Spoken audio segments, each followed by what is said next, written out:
जय हिंद छात्रों, सभी छात्रों का सनराइज क्लासेस में बहुत बहुत स्वागत है। और आज शुरू करेंगे अपने करंट अफेयर। लेकिन आज करंट अफेयर में 50 करंट अफेयर आपको वन लाइनर, करंट अफेयर के वन लाइनर जो आपके सभी एग्जाम में बहुत ज़्यादा महत्वपूर्ण होंगे, उनकी सीरीज़ लेके आएंगे। कम से कम समय में ज़्यादा से ज़्यादा करंट अफेयर आपको बताने की कोशिश करेंगे। और इसके साथ साथ और भी जो स्टैटिक जीके होता है, जीके जीएस होता है या करंट अफेयर होता है, उसको भी बताने की कोशिश करेंगे। छात्रों, सबसे पहले चैनल को लाइक कीजिए, सब्सक्राइब कीजिए, दूसरों को भी बताइए, फॉरवर्ड कर दीजिए और ज़्यादा से ज़्यादा हमें सपोर्ट करें। चलिए शुरू करते हैं आज के करंट अफेयर कि क्या क्या करंट अफेयर है और देश दुनिया की क्या क्या खबरें हैं जो हमारे एग्जाम के लिए बहुत ज़्यादा इंपॉर्टेंट है। सबसे पहले lieutenant general Upendra Dwivedi, lieutenant general Upendra Dwivedi को हाल ही में रक्षा मंत्रालय ने अगले थल सेना प्रमुख के रूप में नामित किया है। यानी अभी हमारे जो वर्तमान के चीफ ऑफ आर्मी स्टाफ हैं, ठीक है, यानी सेना प्रमुख है मनोज पांडे। तो मनोज पांडे का भी हाल ही में 1 महीने का कार्यकाल बढ़ा दिया गया था चुनाव की वजह से। अब उनका कार्यकाल खत्म हुआ और उनकी जगह लेंगे लेफ्टिनेंट जनरल उपेंद्र द्विवेदी। यानी हमारे भारत के इंडियन आर्मी के अगले जो चीफ ऑफ आर्मी स्टाफ यानी COS कौन होंगे? Lieutenant general Upendra Dwivedi. और वर्तमान में कौन है? तो वर्तमान में है भैया मनोज पांडे, ठीक है, ध्यान दीजिएगा, श्रीमान मनोज पांडे। आगे बढ़ते हैं। किस दिग्गज स्पेनिश खिलाड़ी ने फ्रेंच ओपन 2024 पुरुष एकल का खिताब जीता है? तो क्या है? कार्लोस अल्काराज, ठीक है, कार्लोस अल्काराज। किस दिग्गज स्पेनिश खिलाड़ी ने फ्रेंच ओपन 2024 पुरुष एकल का खिताब जीता है? तो वह है कार्लोस अल्काराज, ठीक है। तीसरा देखते हैं, भारत के किस युवा टेनिस खिलाड़ी ने हाइलब्रॉनर नेकर कप टूर्नामेंट जीता है? ठीक है, अभी हाल ही में भारत के किस युवा टेनिस खिलाड़ी ने हेलब्रॉनर टूर्नामेंट जीता है? तो क्या है? सुमित नागल ने। किसने जीता है भाई? सुमित नागल ने। क्योंकि भारतीय खिलाड़ियों की बात हो रही है, ध्यान देना, दीपा कर्माकर, ठीक है, दीपा कर्माकर। तो दीपा कर्माकर का खेल किस संबंध से है? इनका संबंध है जिम्नास्टिक से। किससे भैया? जिम्नास्टिक से, ठीक है, इनका संबंध किससे भैया? जिम्नास्टिक से है, ठीक है। किस भारतीय तीरंदाज ने तीरंदाजी एशिया कप 2024 चरण 3 में स्वर्ण पदक अपने नाम किया है? किस भारतीय तीरंदाज ने तीरंदाजी एशिया कप 2024 चरण 3 में अपना नाम किया? तो उत्तर क्या होगा? कुमुद सैनी ने। किसने भाई? कुमुद सैनी ने। चलिए आगे बढ़ते हैं। हाल ही में किस तिथि को दुनिया भर में अंतर्राष्ट्रीय अभिलेख दिवस मनाया जाता है? ठीक है, दिवस बहुत ज्यादा इंपॉर्टेंट है, एग्जाम में बहुत पूछता है। हाल ही में किस तिथि को दुनिया भर में अंतर्राष्ट्रीय अभिलेख दिवस मनाया जाता है? उत्तर क्या होगा? 9 जून। जो भी हाल ही में 9 जून निकल गया, इस दिन मनाया जाता है क्या? अंतर्राष्ट्रीय अभिलेख दिवस, ठीक है। और जब भी बात होगी 5 जून की, ध्यान देना, जब भी बात होगी 5 जून की, तो 5 जून को मनाया जाता है क्या भैया? पर्यावरण दिवस। क्या मनाया जाता है भाई? पर्यावरण दिवस मनाया जाता है, ठीक है। कौन PNB मेटलाइफ, ध्यान दीजिएगा, PNB यानी पंजाब नेशनल बैंक, कौन PNB मेटलाइफ इंडिया इंश्योरेंस के MD और CEO बने हैं? अभी हाल ही में हमारे भारत का जो सबसे पुराना बैंक है पंजाब नेशनल बैंक, इसके कौन MD यानी मैनेजिंग डायरेक्टर और CEO कौन बने हैं? समीर बंसल बने हैं, ठीक है। कौन बने भाई? समीर बंसल बने हैं। वरिष्ठ टेनिस कोच नरसिंह को किसके लिए नामित किया गया है? अभी हाल ही में वरिष्ठ टेनिस कोच नरसिंह को किसके लिए नामित किया गया है? तो उत्तर क्या होगा? Dilip Bose life time achievement award, ठीक है। तो उल्टा सोचिए, अब इसी में उल्टा सोचिए, Dilip Bose life time achievement award, Dilip Bose life time achievement award किसको मिलने वाला है? तो वरिष्ठ टेनिस कोच कौन? नरसिंह को। वरिष्ठ टेनिस कोच कौन? नरसिंह को मिलने वाला है। तो ये उत्तर हो जाएगा आपका। चलिए आगे बढ़ते हैं और देखते हैं हमारे करंट अफेयर क्या क्या है, ठीक है। ये करंट अफेयर की जितनी भी सीरीज है, ये जितने भी करंट अफेयर हैं, इनको पढ़ते जाइए और बार बार पढ़ते जाइए, ठीक है। और लिखना है तो लिख भी सकते हैं, कोई दिक्कत की बात नहीं है। जितना ज़्यादा करंट अफेयर आप एक दिन में कवर करेंगे, उतना ही एग्जाम में सरल होगा आपको एग्जाम निकालना, ठीक है। आगे बढ़ते हैं। कौन भारतीय नौसेना की पहली महिला हेलीकॉप्टर पायलट बनी? ठीक है, अभी तक के भारतीय नौसेना के इतिहास में, अभी तक भारतीय नौसेना के इतिहास में कोई महिला पायलट नहीं थी, वो भी हेलीकॉप्टर की, लेकिन अब बन गई है। कौन बनी है? सब लेफ्टिनेंट अनामिका बी राजीव, ठीक है, सब लेफ्टिनेंट अनामिका बी राजीव भारत की नौसेना हेलीकॉप्टर पायलट बनी है। तो जब भी नौसेना के कमांड की बात करें, ध्यान देना, जब भी नौसेना कमांड कि हमारे भारत में नौसेना के कितने कमांड है, तो नौसेना का 2 कमांड है। हमारे भारत में नौसेना के कितने कमांड है, तो 2 कमांड है। एक कहाँ पे है, एक मुंबई में है, ध्यान देना, एक कहाँ पे है, मुंबई में है, और दूसरा कहाँ पे है, दूसरा विशाखापट्टनम में है। कहाँ पे भैया, विशाखापट्टनम में है, ठीक है। और अगर पूछ ले कि नौसेना ट्रेनिंग सेंटर कहाँ पे है, नौसेना ट्रेनिंग सेंटर कोची में है, केरला के कोचीन में है, ठीक है। आगे, हर वर्ष किस तिथि को दुनिया भर में विश्व प्रत्यायन दिवस मनाया जाता है, तो ये भी क्या है, 9 जून को, विश्व भर में 9 जून को विश्व प्रत्यायन दिवस मनाया जाता है, ठीक है। आगे, नवीनतम QS वर्ल्ड यूनिवर्सिटी रैंकिंग 2025 के मुताबिक कौन देश का चौथा सर्वश्रेष्ठ उच्च शिक्षा संस्थान है, कौन चौथा, तो आप बता दें IIT खड़गपुर। हमारे देश का IIT खड़गपुर क्या है, चौथा सर्वश्रेष्ठ उच्च शिक्षा संस्थान है। जब पहले की बात होगी तो क्या होगा, IIT मुंबई, जब पहले की बात होगी तो क्या होगा, IIT मुंबई सर्वश्रेष्ठ संस्था है, और चौथे स्थान पे क्या है, IIT खड़गपुर, ठीक है। आगे बढ़ते हैं, गांबिया के सिविल सेवकों के लिए चौथा मिड करियर प्रशिक्षण कार्यक्रम कहां सफलतापूर्वक संपन्न हुआ। अभी हाल ही में गांबिया देश के सिविल सेवकों के लिए चौथा मिड करियर प्रशिक्षण कहां शुरू हुआ, तो ये हुआ है नई दिल्ली में, ठीक है। तो ये थोड़ा सा इंपॉर्टेंट है, इसको देखते जाइएगा। 12वां देख लेते हैं क्या है, किसको EY world entrepreneur of the year 2024 के लिए चुना गया है। अभी हाल ही में किस व्यक्ति को EY world entrepreneur of the year चुना गया है, तो वो क्या, वेल्लयन सुबैया। एंटरप्रेन्योर का मतलब होता है जो लोग अभी हाल ही में बिजनेस करते हैं और बिजनेस को बुलंदियों तक लेके जाते हैं और कई लोगों को रोजगार देते हैं। तो अभी हाल ही में EY world entrepreneur of the year किसको चुना गया है, वेल्लयन सुबैया को, ठीक है। चलिए देखिए, अभी आप सब लोगों को पता है कि हमारे भारत में नए संसद का निर्माण हुआ है, और जो भी अभी सरकारें चल रही हैं वो नई संसद में चल रही हैं। तो नई संसद से रिलेटेड भी आपके एग्जाम में करंट अफेयर के तौर पे पूछ सकता है। जितना भी, देखिए ये तो करंट अफेयर की बात है, लेकिन नई संसद का जितना भी GK GS है, एक वीडियो हम अलग से उसमें जरूर बनाएंगे, उसको जरूर देखिएगा। लेकिन फिलहाल अभी नए संसद के बारे में देख लेते हैं कि नए संसद में हमारे क्या क्या नए करंट अफेयर है। तो देखिए, नए संसद भवन का निर्माण किस कंपनी द्वारा किया गया है, नए संसद भवन का निर्माण किस कंपनी द्वारा किया गया है, तो उत्तर क्या होगा, टाटा प्रोजेक्ट्स लिमिटेड, ठीक है। जो नया संसद भवन बना है अभी, जिसमें लोकसभा और राज्यसभा में सीटें बढ़ाई गई हैं, इस भवन को किस कंपनी द्वारा बनाया गया है, तो उत्तर क्या होगा, टाटा प्रोजेक्ट्स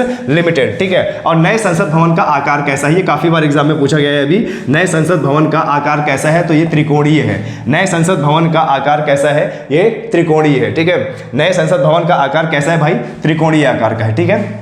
चलिए आगे बढ़ते हैं और देख लेते हैं संसद के हमारे कुछ इंपॉर्टेंट GK GS। नए संसद भवन में संयुक्त सत्र का आयोजन कहाँ किया जाएगा, जब भी राष्ट्रपति संयुक्त सदन का आयोजन करेंगे, ध्यान देना, जब भी राष्ट्रपति संयुक्त सदन का आयोजन करेंगे तो कहां पर करेंगे, तो संसद की लोकसभा में संयुक्त सभा का आयोजन करेंगे, ठीक है। नए संसद भवन में संयुक्त सत्र के लिए कितनी सीटों वाला वृहद हॉल है। हमारे नए संसद भवन में जब भी संयुक्त बैठक की जाएगी राष्ट्रपति द्वारा, तो उसमें टोटल कितनी सीटें हैं, तो 1272 सीटें हैं। कितनी भाई, 1272 सीटें। ये आंकड़े याद रखिएगा, एग्जाम में आ सकता है। भारत का नया संसद का निर्माण कहां किया गया है, नई दिल्ली में जहां पर हमारा पुराना संसद है, उसी के जस्ट बगल में एक नया संसद त्रिकोणीय आकार का बनाया गया है, ठीक है। नए संसद भवन के वास्तुकार कौन है, नए संसद भवन के वास्तुकार कौन है, तो आपको बता दें नए संसद भवन के वास्तुकार कौन है, विमल पटेल, ठीक है, विमल पटेल, ठीक है।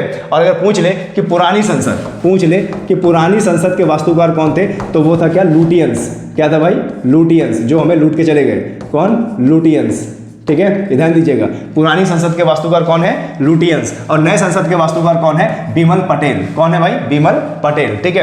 प्रधानमंत्री नरेंद्र मोदी, नेक्स्ट, ये बहुत इंपॉर्टेंट है, काफी बार एग्जाम में आएगा, ध्यान देना, एग्जाम में आ सकता है, इसको स्टार लगा लीजिएगा जो पढ़ने जा रहे हैं। प्रधानमंत्री नरेंद्र मोदी ने नवनिर्मित संसद भवन के उद्घाटन के समय लोकसभा अध्यक्ष की सीट के बगल में क्या रखा था, तो रखा था क्या, सेंगोल को रखा था। सेंगोल एक प्रकार का पिलर है, सेंगोल एक प्रकार की छड़ी है जो संसद भवन के जहां पर अध्यक्ष की सीट है उसके बगल में रखा गया है, ठीक है। तो ध्यान देना, प्रधानमंत्री नरेंद्र मोदी ने नवनिर्मित संसद भवन के उद्घाटन के समय में लोकसभा अध्यक्ष की सीट के बगल में क्या रखा था भाई, सेंगोल रखा था, ठीक है। और सेंगोल किस वंश से संबंधित है, चोल वंश से संबंधित है। ध्यान देना, सेंगोल जो प्रतीक है, जो चिन्ह है, यह किस वंश से संबंधित है, तो चोल वंश से संबंधित है। आगे, नए संसद भवन का निर्माण किस परियोजना के तहत किया गया है, नए संसद भवन का निर्माण किस परियोजना के तहत किया गया है? तो इसका उत्तर होगा सेंट्रल विस्टा पुनर्विकास योजना। सेंट्रल विस्टा पुनर्विकास योजना के तहत इसका निर्माण किया गया है। नए संसद भवन का निर्माण किसके तहत? सेंट्रल विस्टा पुनर्विकास योजना के तहत किया गया है। आगे, प्रधानमंत्री नरेंद्र मोदी ने नए संसद भवन की आधारशिला कब रखी थी? प्रधानमंत्री नरेंद्र मोदी ने नए संसद भवन की आधारशिला कब रखी थी? 10 दिसंबर सन 2020। 10 दिसंबर सन 2020। नए संसद भवन का डिजाइन किस कंपनी ने तैयार किया है? HCP। ठीक है, नए संसद भवन का डिजाइन किसने तैयार किया है? HCP डिजाइन्स ने। नए संसद भवन में लोकसभा में कितनी सीटें हैं? देखिए ये एग्जाम पूछ सकता है। अभी फिलहाल कितनी सीटें हैं? 552। लेकिन जो नया लोकसभा हमारा बना है उसमें लोकसभा में 888 सीटें हैं। कितने भैया? 888। चलिए समय लगावा के आगे बढ़ते हैं।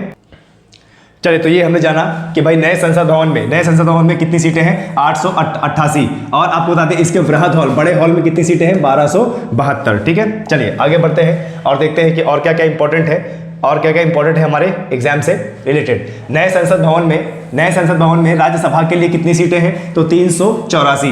नए संसद भवन में राज्यसभा के लिए कितनी सीटें दी गई है? 384। और वर्तमान में कितनी सीटें हैं? 250। वर्तमान में राज्यसभा की 250 सीटें हैं, जिसमें 12 जो है मनोनीत होते हैं राष्ट्रपति द्वारा। 12 जो है मनोनीत होते हैं राष्ट्रपति द्वारा। जब नए संसद भवन का उद्घाटन किया गया था तो उस समय कितने रुपए का अनावरण किया गया? जब नए संसद भवन का निर्माण किया गया था और उसका उद्घाटन किया गया था तो 75 रुपए के सिक्के का अनावरण किया गया, क्योंकि हमारी आज़ादी को 75 वर्ष पूर्ण हो चुके हैं। हमारी आज़ादी को 75 वर्ष पूर्ण हो चुके हैं। उसकी याद पर नए संसद भवन के उद्घाटन के समय में 75 रुपए के सिक्के का अनावरण किया गया। ठीक है, नए संसद भवन कितने मंजिला इमारत है? जो नया संसद भवन है वह 4 मंजिला इमारत है। ध्यान दीजिएगा, जो नया संसद भवन है वह 4 मंजिला इमारत बिल्डिंग है। नए संसद भवन में कितने समिति कक्ष हैं? तो आपको बता दें नए संसद भवन में 6 समिति कक्ष हैं। ये ध्यान रखना। उत्तर प्रदेश के भदोही के बुनकर ने भवन के लिए हाथ से बुने पारंपरिक कालीन बनाए। देखिए हमारे नए संसद भवन में जो कालीन बनी हुई है, बड़ी सी जो कालीन बनी हुई है, तो वो कहाँ से बनी है? वो भदोही से बनी है। कहाँ से भाई?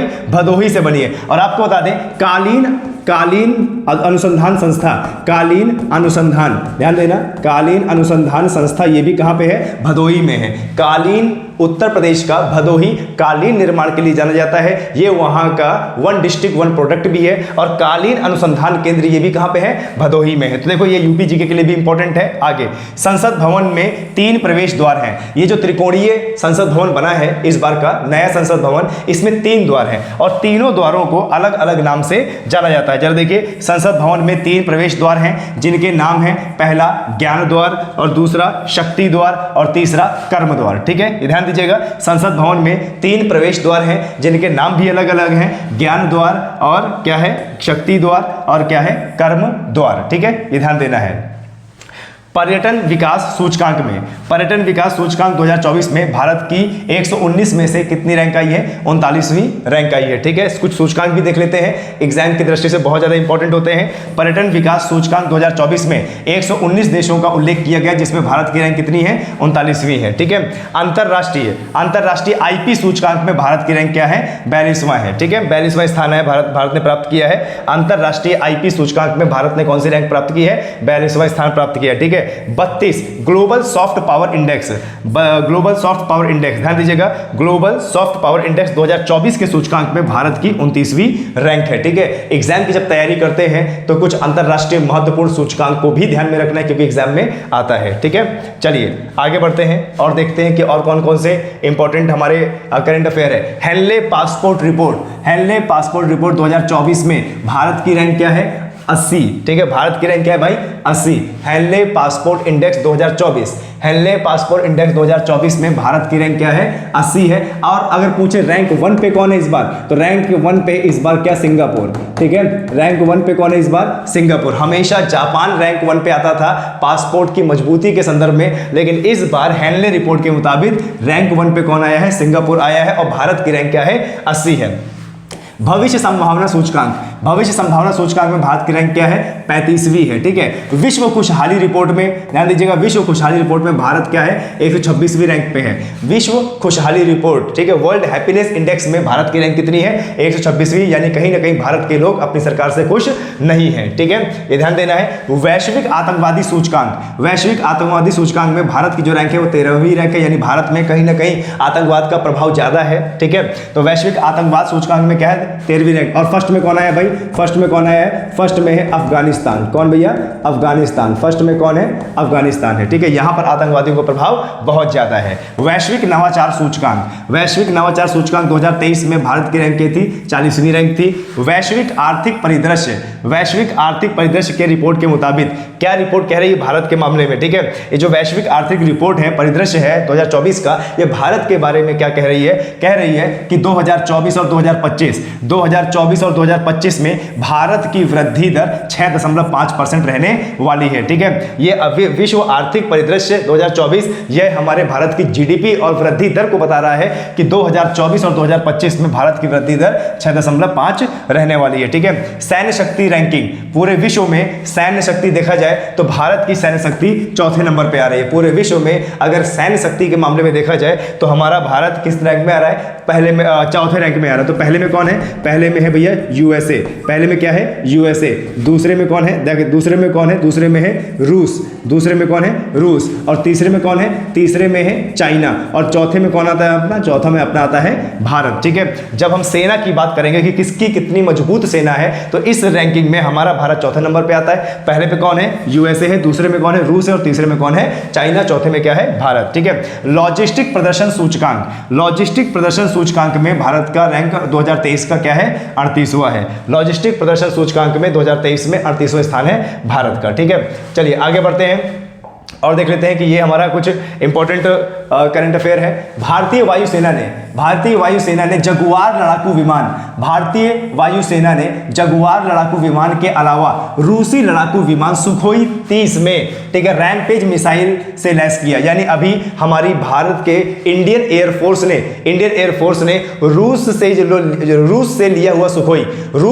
हुआ सुखोई जो लड़ाकू विमान है उसमें रैमपेज मिसाइल लगाई है। क्या लगाई है? Rampage missile. आपसे एग्जाम में पूछा जा सकता है कि रैमपेज मिसाइल किस में लगाई गई है? किस विमान में? सुखोई 30 में। और किस में लगाई गई है? मिग 29 में। ठीक है, CEP कंजर्वेशन ऑफ एनवायरमेंटल, ठीक है, पर्यावरण संरक्षण, ध्यान दीजिएगा, पर्यावरण संरक्षण की स्थापना में, ध्यान दीजिएगा, पर्यावरण संरक्षण अधिनियम किस प्रोटोकॉल के तहत हमारे भारत में लाया गया था? तो ये क्या है? मैड्रिड प्रोटोकॉल के तहत। ठीक है, पर्यावरण संरक्षण प्रोटोकॉल यानी conservation of environmental protocol, conservation of environmental protocol किसके तहत भारत में लाया गया था? तो अंटार्कटिका संधि जो हुई थी मैड्रिड प्रोटोकॉल के तहत। ठीक है, पर्यावरण संरक्षण अधिनियम जब भी भारत में आया, पर्यावरण संरक्षण अधिनियम तो 1986, पर्यावरण संरक्षण अधिनियम भारत में कब आया था? 1986 में। चीन देश दुनिया में सौर ऊर्जा का सबसे बड़ा उत्पादक है। ठीक है, ध्यान दीजिएगा, सूर्य की किरणों से ऊर्जा बनाना, इसमें अग्रणी देश कौन है? चाइना है। सबसे ज्यादा सौर ऊर्जा से बिजली बनाता है कौन? चीन। तो भारत कौन से नंबर पे? भारत का तीसरा नंबर है। ध्यान देना, पूरे विश्व में भारत का तीसरा नंबर है सौर ऊर्जा का इस्तेमाल करने में। और इस साल भारत ने जापान को भी पीछे कर दिया है और तीसरे नंबर पर आ गया है। आगे करते हैं, हर वर्ष 22 मई को अंतरराष्ट्रीय जैव विविधता दिवस मनाया जाता है। ठीक है, हर वर्ष 22 मई को अंतरराष्ट्रीय जैव विविधता दिवस मनाया जाता है। और भारत में सबसे ज्यादा जैव विविधता कहां पाई जाती है? पश्चिमी घाट में। कहां पे भैया? पश्चिमी घाट में। ये एग्जाम में काफी बार आता है कि भारत में सबसे ज्यादा जैव विविधता कहां पाई जाती है? पश्चिमी घाट में। और 22 मई को अंतरराष्ट्रीय जैव विविधता दिवस मनाया जाता है। गोपीचंद थोटाकुरा अंतरिक्ष में जाने वाले पहले भारतीय पर्यटक बने हैं। ठीक है, ध्यान दीजिएगा, अमेज़न कंपनी के साथ में गोपीचंद थोटाकुरा अंतरिक्ष में जाने वाले पहले भारतीय बने हैं। 20 मई को विश्व मधुमक्खी दिवस मनाया जाता है। ठीक है, ध्यान दीजिएगा, 20 मई को विश्व मधुमक्खी दिवस मनाया जाता है। और विश्व फुटबॉल दिवस के रूप में 25 मई संयुक्त राष्ट्र ने घोषित किया है कि 25 मई को हर साल विश्व फुटबॉल दिवस मनाया जाएगा। ठीक है, संयुक्त राष्ट्र ने घोषणा की है कि 25 मई को हर साल क्या मनाया जाएगा, विश्व फुटबॉल दिवस। ठीक है, इंडोनेशिया के उत्तरी सुलावेसी प्रांत में माउंट रुआंग में विस्फोट हुआ है, यानी यह सक्रिय ज्वालामुखी है। तो आपसे पूछ सकता है कि इंडोनेशिया का सक्रिय ज्वालामुखी जो अभी हाल ही में फटा उसका नाम क्या है, माउंट रुआंग। ठीक है, तो भारत का पूछ रहे, भारत का सक्रिय ज्वालामुखी क्या है, बैरन द्वीप। कौन है भाई, बैरन द्वीप। बैरन द्वीप में विस्फोट होते रहते हैं। ठीक है, तो भारत का सक्रिय ज्वालामुखी है बैरन द्वीप। ठीक है, भारत में हिंद महासागर और अरब सागर की ओर से दक्षिण पश्चिम तट पर मानसून सबसे पहले आता है। ठीक है, ध्यान दीजिए, अगर एग्जाम में पूछ ले कि भारत में मानसून सबसे पहले किस दिशा से आता है, तो आपका उत्तर होगा भारत में हिंद महासागर और अरब सागर की ओर से दक्षिण पश्चिमी तट पर मानसून आता है। और सबसे पहले कहां पे आता है, केरल पे दस्तक देता है। कहां पे भैया, केरल पे। ठीक है, चक्रवात रेमल कहां पे आया था, बंगाल की खाड़ी में। चक्रवात रेमल कहां पे आया था, बंगाल की खाड़ी में। तो ये याद रखना है। तो देखिए कितने कम समय में आपका 50 करंट अफेयर समाप्त हो गया। ये चैनल पढ़ाया अच्छा लगा हो तो दबा के शेयर कीजिए, लाइक कीजिए और कमेंट कीजिए। जय हिंद, जय भारत।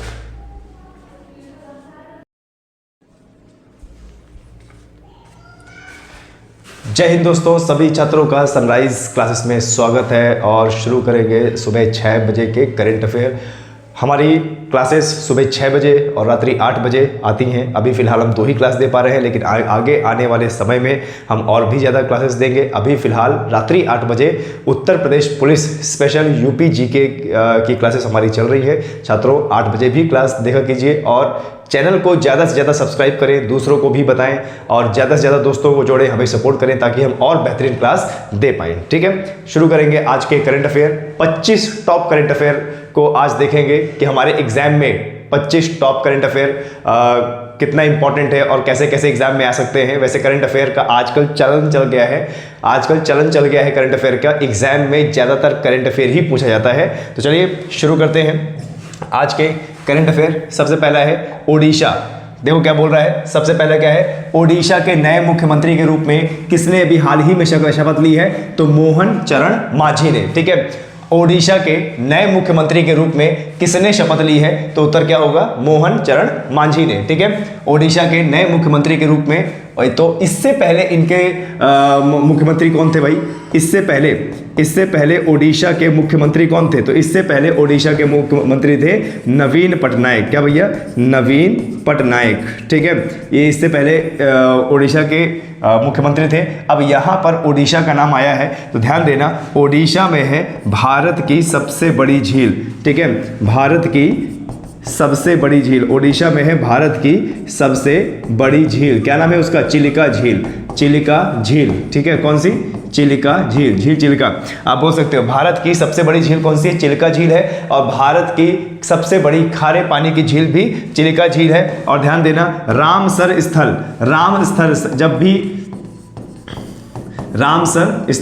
जब हमारे भारत में रामसर स्थल यानी आर्द्र भूमि को चिन्हित किया गया, तो भारत का पहला रामसर स्थल चिलिका झील ही थी। भारत की पहली रामसर साइट क्या थी, चिलिका झील थी। ठीक है, ध्यान देना है, ओडिशा की जब भी बात आएगी तो यहीं पर है क्या भैया, सूर्य मंदिर। यहीं पर क्या है, सूर्य मंदिर। और यहीं पर क्या है, कोणार्क मंदिर। कौन सा मंदिर भैया, कोणार्क। ठीक है, कोणार्क मंदिर। यहीं पर क्या है, कोणार्क मंदिर। जगन्नाथ की यात्रा, ठीक है, ध्यान देना,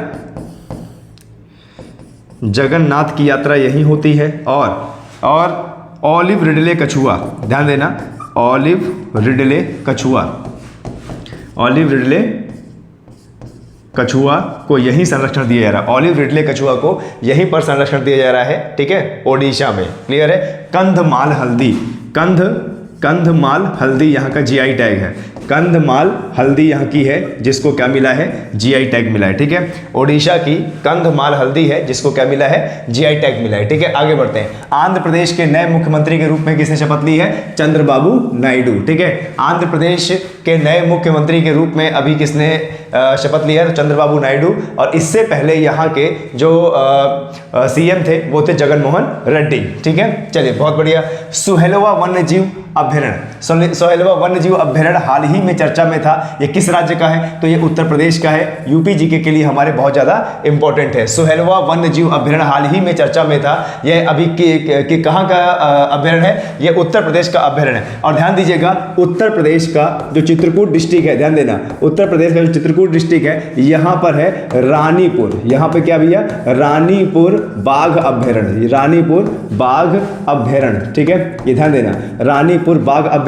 अब इसको हमें क्यों पढ़ना है? चित्रकूट, उत्तर प्रदेश के चित्रकूट डिस्ट्रिक्ट में रानीपुर बाघ अभ्यारण्य है, इसको हमें क्यों पढ़ना है? क्योंकि ये देश का 53वां राष्ट्रीय अभ्यारण्य है। ठीक है, देश का 53वां टाइगर रिजर्व है ये, इसलिए हमें पढ़ना है। हमारे उत्तर प्रदेश के चित्रकूट डिस्ट्रिक्ट का रानीपुर बाघ अभ्यारण्य भारत का 53वां क्या है? टाइगर रिजर्व है। ठीक है, इसलिए हमको इसको पढ़ना है। ठीक है, तो सुहेलवा वन्यजीव अभ्यारण्य कहां पे है? उत्तर प्रदेश में है। ठीक है, FIH हॉकी पुरुष जूनियर विश्व कप 2025 का आयोजन किस देश में किया जाएगा? तो ये किया जाएगा भारत में। ठीक है, ध्यान दीजिएगा, FIH हॉकी पुरुष जूनियर विश्व कप 2025 का आयोजन किस देश में किया जा रहा है? 2025 में भारत में किया जाए, तो ये इंपॉर्टेंट है। ठीक है, और ध्यान देना, यहाँ पर 7 अगस्त को मनाया जाता है भाला फेंक दिवस। क्या भैया? भाला फेंक दिवस। ठीक है, और यहाँ पर किसका आयोजन हो रहा है भैया? हॉकी का ना, हॉकी का। तो हॉकी का जादूगर किसे कहते हैं भाई?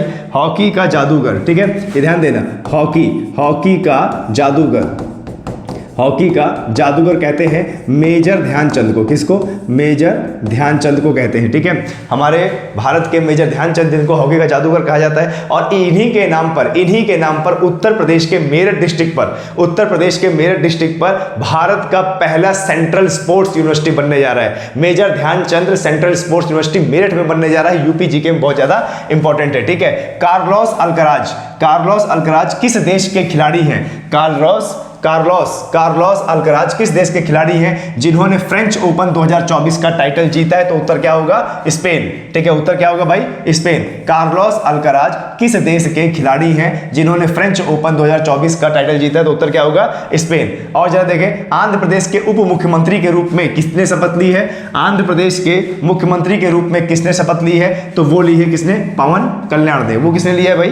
पवन कल्याण ने। ठीक है, और हमें पवन कल्याण का नाम क्यों रखना है? क्योंकि ये क्या है? ये एक्टर है। ये क्या भैया? ये एक्टर है। ये साउथ मूवी के हीरो हैं। ये साउथ मूवी के हीरो हैं और इन्होंने इस बार राजनीति में अपना कदम रखा है और ये आंध्र प्रदेश से बकायदा जीत के भी आए हैं और ये वहां के क्या बने हैं? उप मुख्यमंत्री बने हैं। क्या बने भैया? उप मुख्यमंत्री। ठीक है, तो जो भी एक्स्ट्रा चीजें लिखी रहती हैं ये आपको लिखना जरूर है। ठीक है, ध्यान दीजिएगा, ये आपको पढ़ना जरूर है। ठीक है, आगे बढ़ते हैं और देखते हैं कि हमारा कौन कौन सा करंट अफेयर इंपॉर्टेंट है। ओडिशा, अच्छा ये वही आ गया क्या? ओके, तो यहां भी ठीक है, आगे बढ़ते हैं और देखते हैं यूएनडीपी का मुख्यालय कहां पे है? यूएनडीपी का मुख्यालय कहां पे? न्यूयॉर्क शहर में। ठीक है, यूएनडीपी यानी United Nation Development Programme, United Nation Development Programme का मुख्यालय कहां पे है? यूनाइटेड नेशन डेवलपमेंट प्रोग्राम का जो मुख्यालय है वो कहां पे है? न्यूयॉर्क में। न्यूयॉर्क में। और किसका मुख्यालय है? IMF, international monetary fund, international monetary fund का मुख्यालय कहां पे है? नहीं, ये न्यूयॉर्क नहीं है, सॉरी गलत बता दिया, ये न्यूयॉर्क में नहीं है, ये वॉशिंगटन डीसी में है। कहां पे भैया? वॉशिंगटन डीसी में। IMF, इंटरनेशनल मॉनेटरी फंड का कहां पे है मुख्यालय? वॉशिंगटन डीसी में। और वॉशिंगटन डीसी में वर्ल्ड बैंक, विश्व बैंक का भी मुख्यालय है। और अभी हाल ही में IMF ने सन 2024 से लेकर 2025 तक भारत की अर्थव्यवस्था की वृद्धि कितनी बताई है? 60.8%। अभी हाल ही में IMF ने 2024 और 2025 के लिए भारत की अर्थव्यवस्था का जो प्रतिशत है कितनी वृद्धि होगी? 6.8% बताया है। तो यूएनडीपी का मुख्यालय कहां पे है? न्यूयॉर्क में है। वर्ल्ड ट्रेड ऑर्गेनाइजेशन यानी विश्व व्यापार संगठन का मुख्यालय कहां पे है? जिनेवा में है। ठीक है, ध्यान दीजिएगा, आपको बता दें विश्व में जितने भी अंतरराष्ट्रीय संगठन हैं उनका मुख्यालय जरूर पूछता है, तो इसकी एक सूची बनाइएगा। ठीक है, WTO का मुख्यालय कहां पे भैया?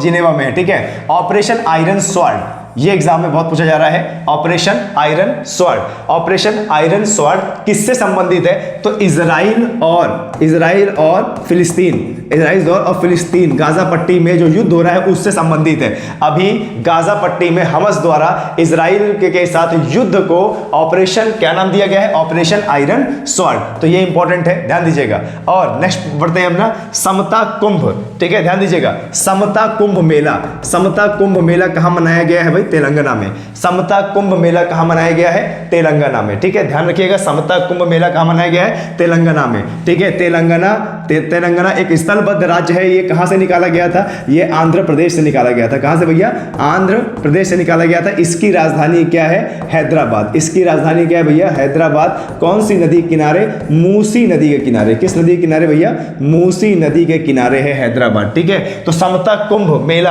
कहां लगता है? तेलंगाना में लगता है, ठीक है। आगे बढ़ते हैं। सीएम योगी आदित्यनाथ ने छात्राओं के लिए लॉन्च किया आरोहिणी कार्यक्रम, ठीक है, आरोहिणी कार्यक्रम। हमारे उत्तर प्रदेश के मुख्यमंत्री योगी आदित्य ने बच्चियों को, छात्राओं को जागरूक करने के लिए और उन्हें सुदृढ़ करने के लिए, उन्हें मजबूत करने के लिए उत्तर प्रदेश में लॉन्च की है आरोहिणी प्रशिक्षण कार्यक्रम। तो एग्जाम पूछ सकता है कि आरोहिणी प्रशिक्षण कार्यक्रम किससे संबंधित है? छात्रों को, छात्राओं को, लड़कियों को जागरूकता के लिए, ठीक है।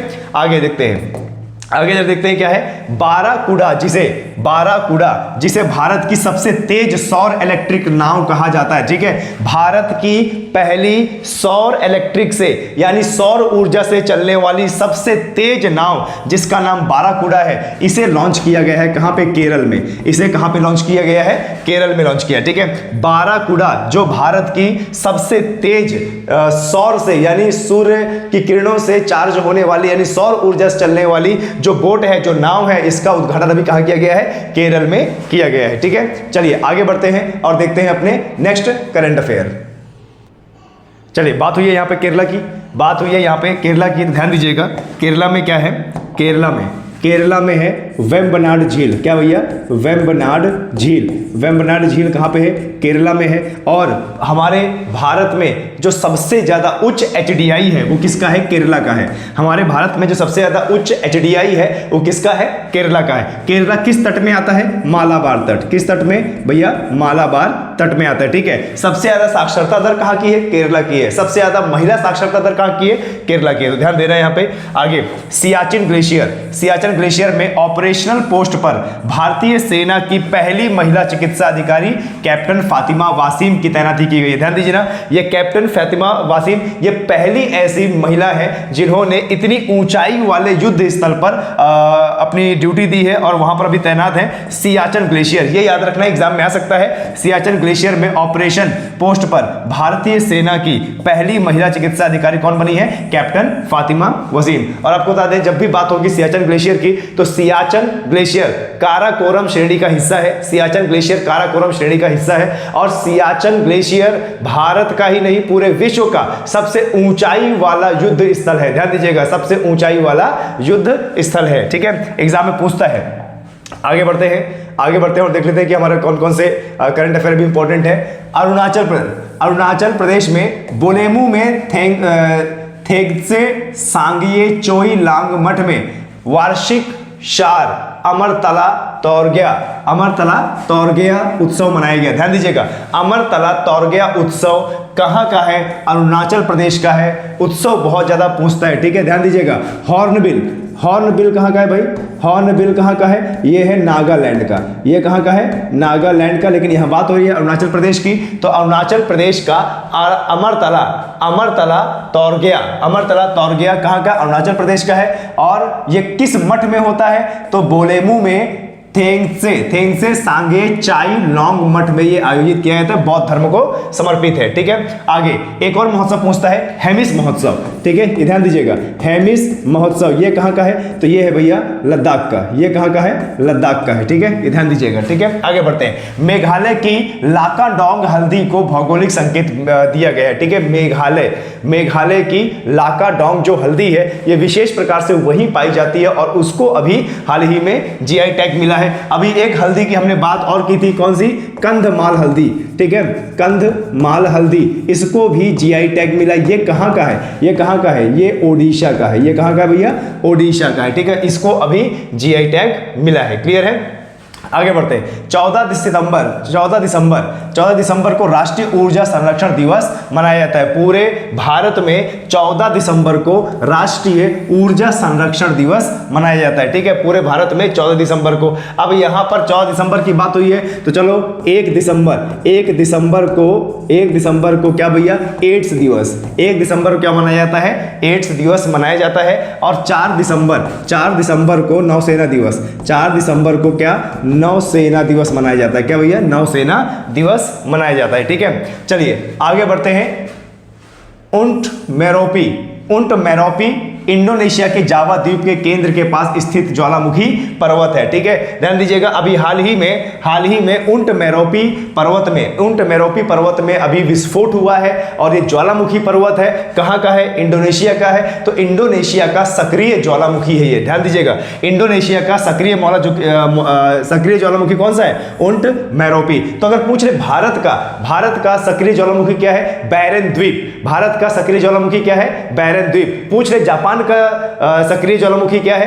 तो फ्यूजियामा, माउंट फ्यूजियामा, ठीक है। आगे बढ़ते हैं। सौरव गांगुली को त्रिपुरा पर्यटन का ब्रांड एम्बेसडर बनाया गया है, ठीक है, ध्यान दीजिएगा। सौरव गांगुली जो हमारे पूर्व क्रिकेटर हैं और हमारे भारतीय क्रिकेट के कप्तान भी रह चुके हैं, उनको अभी त्रिपुरा का पर्यटन का ब्रांड एम्बेसडर बनाया गया है। और जब भी बात त्रिपुरा की होगी, त्रिपुरा एक ऐसा राज्य है जो 3 तरफ से बांग्लादेश से घिरा हुआ है, ठीक है। त्रिपुरा एक ऐसा राज्य है जो 3 तरफ से बांग्लादेश से घिरा हुआ है, ठीक है। झारखंड के गरीब तथा आर्थिक रूप से कमजोर वर्ग के लोगों के लिए झारखंड अबुआ आवास योजना लाई गई है, झारखंड सरकार द्वारा, ठीक है, ध्यान दीजिएगा। झारखंड के गरीब तथा आर्थिक रूप से जो कमजोर लोग हैं उनके लिए अबुआ आवास योजना ही, यानी सरकार वहां की उनको फ्री आवास देगी वहां पर, ठीक है। आगे बढ़ते हैं। भारत का पहला ग्राफीन नवाचार केंद्र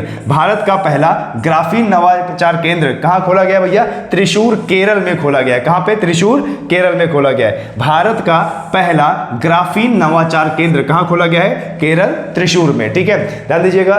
केरल से सवाल आना किसी भी एग्जाम में लाजमी है, इसलिए केरल के जीके को पढ़ते रहे, ठीक है। आगे बढ़ते हैं और देखते हैं टॉप 25 करंट अफेयर हमारे कौन कौन से हैं। भारतीय असॉल्ट राइफल कलाशनिकोव AK-203 का निर्माण कहां किया जा रहा है? यूपी जीके के लिए इंपॉर्टेंट है ये भैया। उत्तर प्रदेश के अमेठी में इसका निर्माण किया जा रहा है ऑर्डिनेंस फैक्ट्री में, ध्यान दीजिएगा।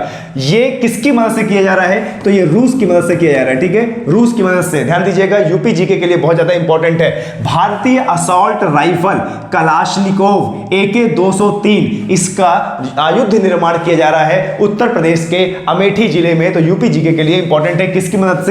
रूस की मदद से, ठीक है। 22वां देख लीजिए। चंडीगढ़ प्रशासन और भारतीय एयरफोर्स के बीच शुक्रवार हटा दीजिए इसका, देश का पहला वायुसेना विरासत केंद्र खोला गया है। कहां पे? चंडीगढ़ में। एग्जाम में आ सकता है कि देश का पहला वायुसेना विरासत केंद्र कहां खोला गया है? देश का पहला वायुसेना विरासत केंद्र कहां खोला गया है? चंडीगढ़ में खोला गया है। बात हुई चंडीगढ़ की, तो चंडीगढ़ क्या है? चंडीगढ़ है भैया केंद्र शासित प्रदेश। क्या भैया? केंद्र शासित प्रदेश है। चंडीगढ़ क्या है भैया? केंद्र शासित प्रदेश है, ठीक है। और आपको बता दें वायुसेना दिवस 8 अक्टूबर को वायुसेना दिवस मनाया जाता है। क्या भैया? वायुसेना दिवस मनाया जाता है 8 अक्टूबर को। क्लियर है? आगे, स्वदेश में विकसित बहुभूमिका वाले हल्के लड़ाकू हेलीकॉप्टर प्रचंड को औपचारिक रूप से भारतीय वायुसेना में शामिल किया गया, ठीक है। तो अगर आपसे एग्जाम में पूछ ले कि भैया प्रचंड क्या है, तो आप बता सकते हैं कि यह हल्का लड़ाकू विमान है, हल्का लड़ाकू हेलीकॉप्टर है, जो अभी हाल ही में भारतीय वायुसेना में शामिल हुआ है, ठीक है, ध्यान दीजिएगा। तो यह करंट अफेयर आपका जो इंडियन आर्म्ड फोर्सेस से रिलेटेड है। अगला, वीरांगना दुर्गावती टाइगर रिजर्व, यह मध्य प्रदेश का 7वां टाइगर रिजर्व रिजर्व है, ठीक है। पूरे भारत में सबसे ज्यादा टाइगर रिजर्व कहां पे है? मध्य प्रदेश में। और सबसे ज्यादा टाइगरों की संख्या भी कहां पे है? मध्य प्रदेश में, ठीक है। तो वीरांगना दुर्गावती टाइगर रिजर्व ये कहां पे अभी? ये मध्य प्रदेश में है। और मध्य प्रदेश का कौन सा बना है? ये 7वां टाइगर रिजर्व बना है। लेकिन हमें क्यों पढ़ना है इसे? हमें इसलिए पढ़ना है क्योंकि देश का ये 54वां टाइगर रिजर्व है, ठीक है। पूरे भारत का ये 54वां टाइगर रिजर्व है, ठीक है। और जिसे मध्य प्रदेश का 7वां टाइगर रिजर्व घोषित किया गया है। और यहीं से पूछा जाता है कि देश का 53वां कौन सा है? तो देश का 53वां टाइगर रिजर्व है क्या? Ranipur tiger reserve. क्या भैया? रानीपुर टाइगर रिजर्व, ठीक है। रानीपुर टाइगर रिजर्व 53वां Ranipur tiger reserve Chitrakoot district में है उत्तर प्रदेश के। और वीरांगना दुर्गावती 54वां है, मध्य प्रदेश का 7वां टाइगर रिजर्व है, ठीक है। आगे बढ़ते हैं। उत्तर प्रदेश के नोएडा में वेद वन पार्क की स्थापना की गई है। भारत का पहला वैदिक थीम पर आधारित पार्क है ये, ठीक है। उत्तर प्रदेश के नोएडा में वेद वन पार्क की स्थापना की गई है। भारत का पहला वैदिक थीम पर आधारित पार्क कहां पे? नोएडा में, ठीक है। चलिए आज के ये super fast 25 current affair complete हुए। दोस्तों अगर हमारा पढ़ाया हुआ आपको अच्छा लगा हो तो चैनल को कृपया शेयर करें, दूसरों को बताएं, लाइक करें, कमेंट करें। जय हिंद।